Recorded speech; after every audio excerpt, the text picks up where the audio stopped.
Hey there, I'm Adrienne. Welcome back to Better Days Start Today.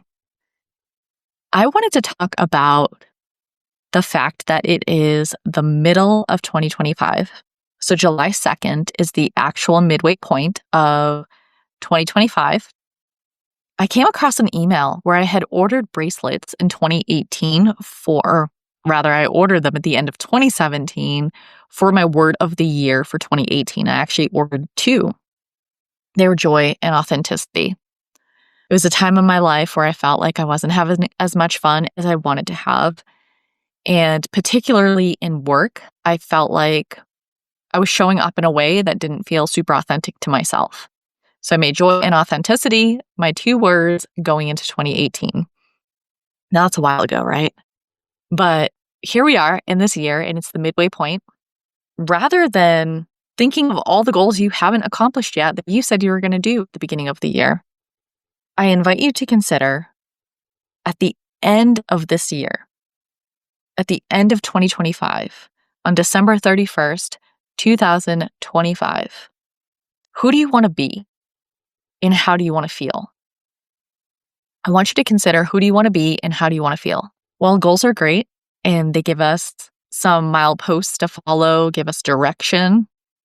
I love a goal. Don't get me wrong, been achieving my whole life, real good at that. But sometimes I think it's important to kind of take that 20,000 foot lens, look at things, kind of zoom out a bit.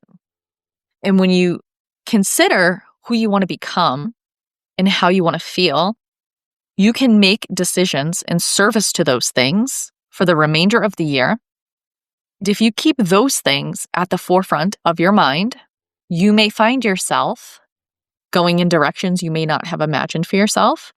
You may find yourself creating and finding new opportunities. You may find yourself meeting new people, experiencing new things. Your world might open up a bit because you're not so focused on something so narrow that you got the blinders on and you can't see what else might be there.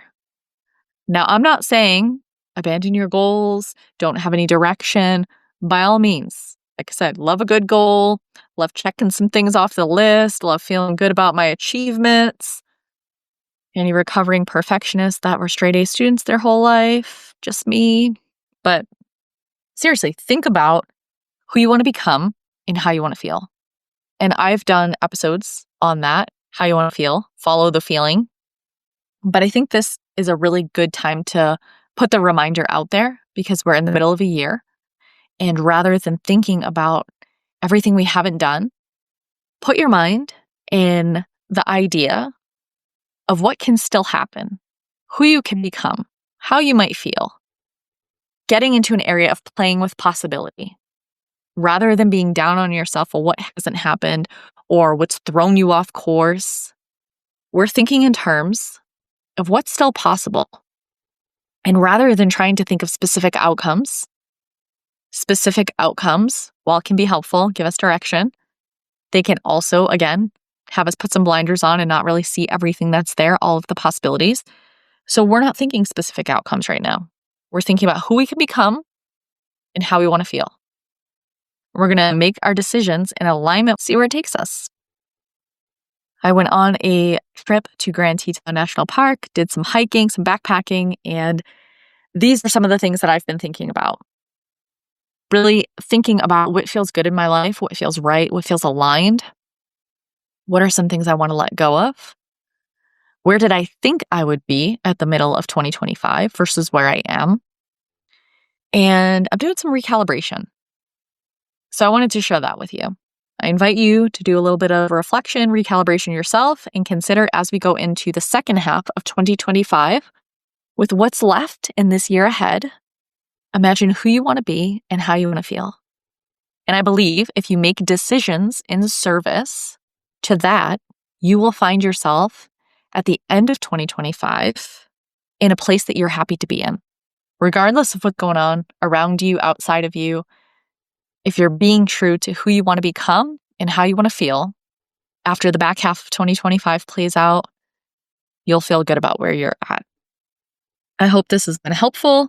I invite you to download my Reimagine Your Life guide if you haven't already. It's on my website. I will drop the link in the show notes.